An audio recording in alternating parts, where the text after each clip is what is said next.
My name is David Lesmes. I am the father of Lucas Lesmes. We have been in karting for only 5 months. We're starting a monumental challenge, a sport that we know very little about.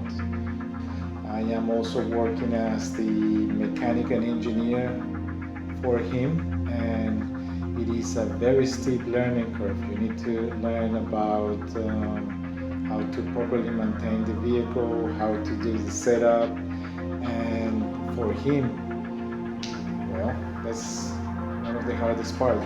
Getting used to a sport that also, to my surprise, is very dangerous.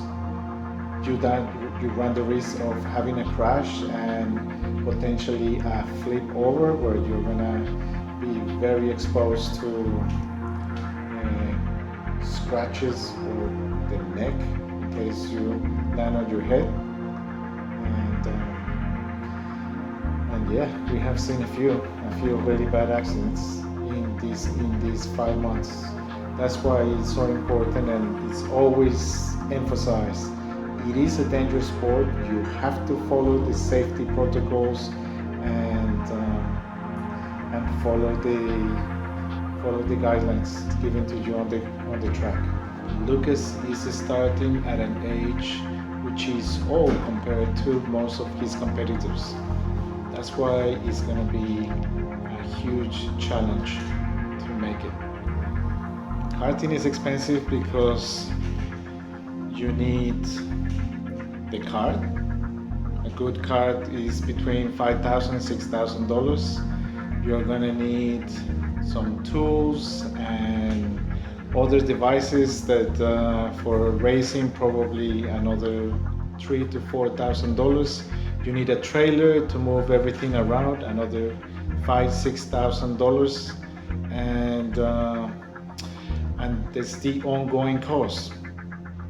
Well, why did I decide to spend all this money when you are a parent and you want to give options or give something to your son that's what he wants to achieve? Well, you need to support him. We started 5 months ago into karting at the lowest category, 4SS. That means a 4-stroke engine, which requires less maintenance and less cost. And he's doing so well that we're trying to move forward and to go to a higher category into 2-stroke. Lucas, during the last 5 months, have been doing really well. He has gone from being at the back with the slowest drivers all the way to the front, competing with the fastest kids on his category. And he has done it by taking risk. He's very aggressive especially on the starts. And at the beginning, I thought he was lucky. Second time he's done it, I thought he was very, very lucky. Third time he's done it in a row, then that's when I started thinking, well, maybe he's good at it. And yeah, very often he goes on the first or second turn from last to the middle of the pack, and by the end of the race he's fighting with the front runners.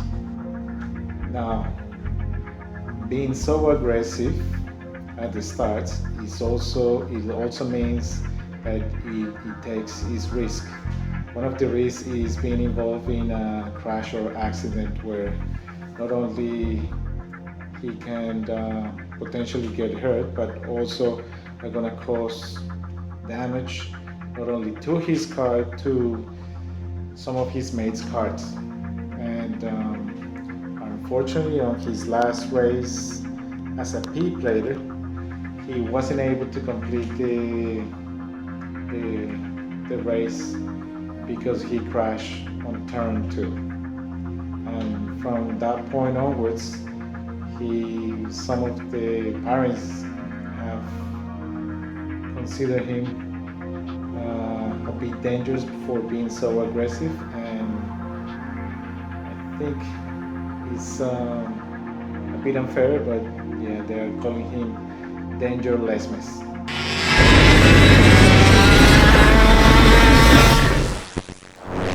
But I think I'll be ready for tomorrow. Yes. How am I gonna learn a track in a day? Drive fast.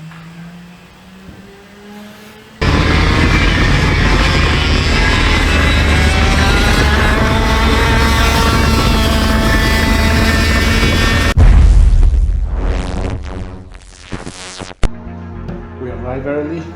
We left early from the Sunshine Coast to arrive at Bundaberg around midday.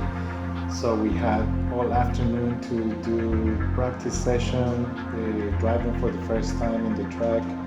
The weather was hot, but the rain held. We didn't know how the weather was going to be during the race, but we were ready to race no matter what. It was race day. We got early. We talked to the guys on track to get new tires, and we were ready to race with new tires. And we noticed that some of the contenders were not racing with new tires, and that gave us an extra confidence that the results were going to be there for us. And it wasn't a surprise. Fastest lap and pole position, baby. We were on our way. The results were there, but if not everything went according to plan.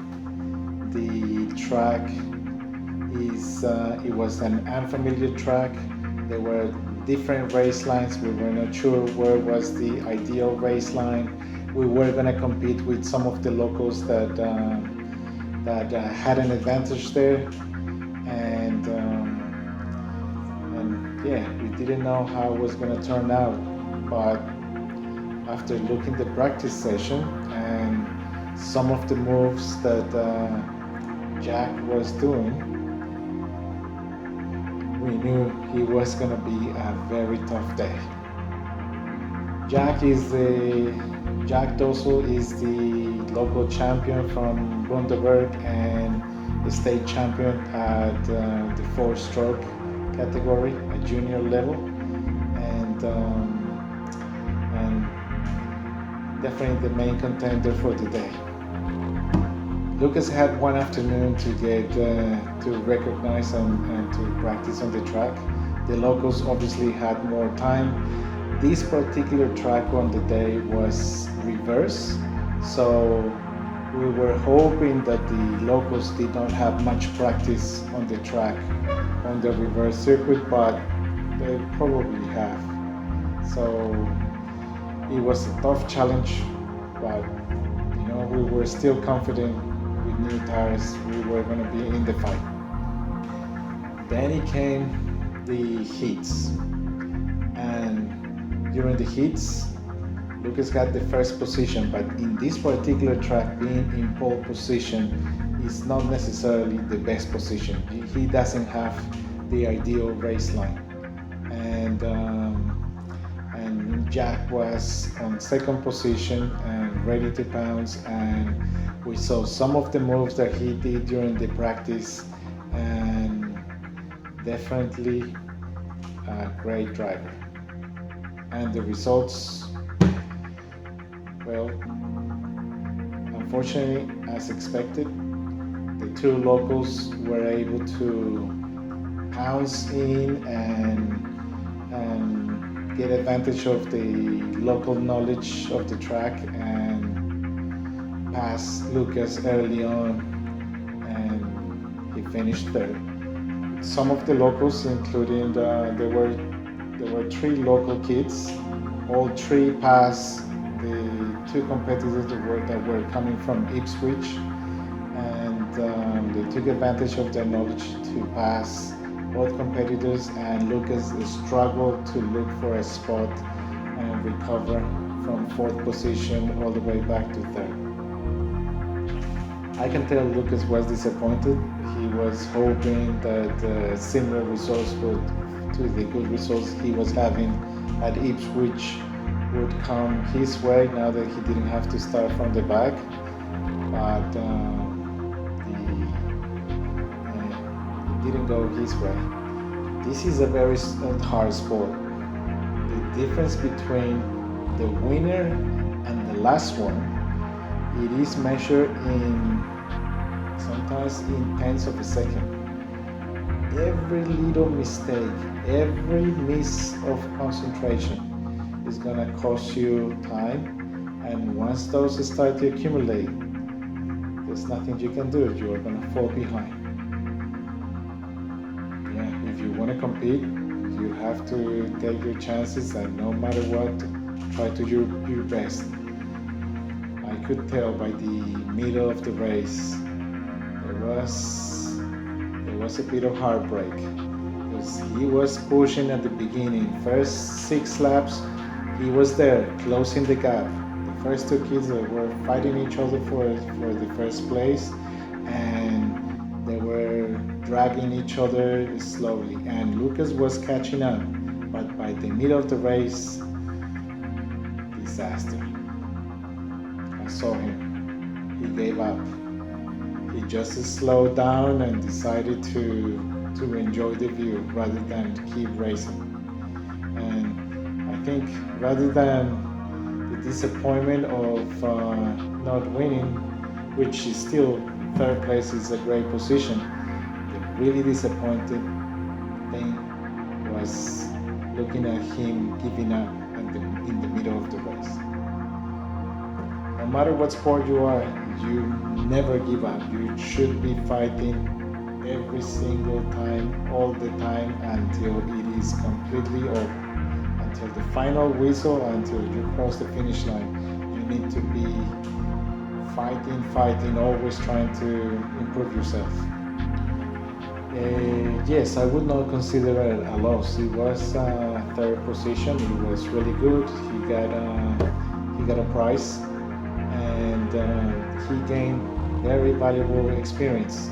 A track he didn't know, competitors he never raced before, and all that is going to be invaluable. We'll see if we can race at Kulula.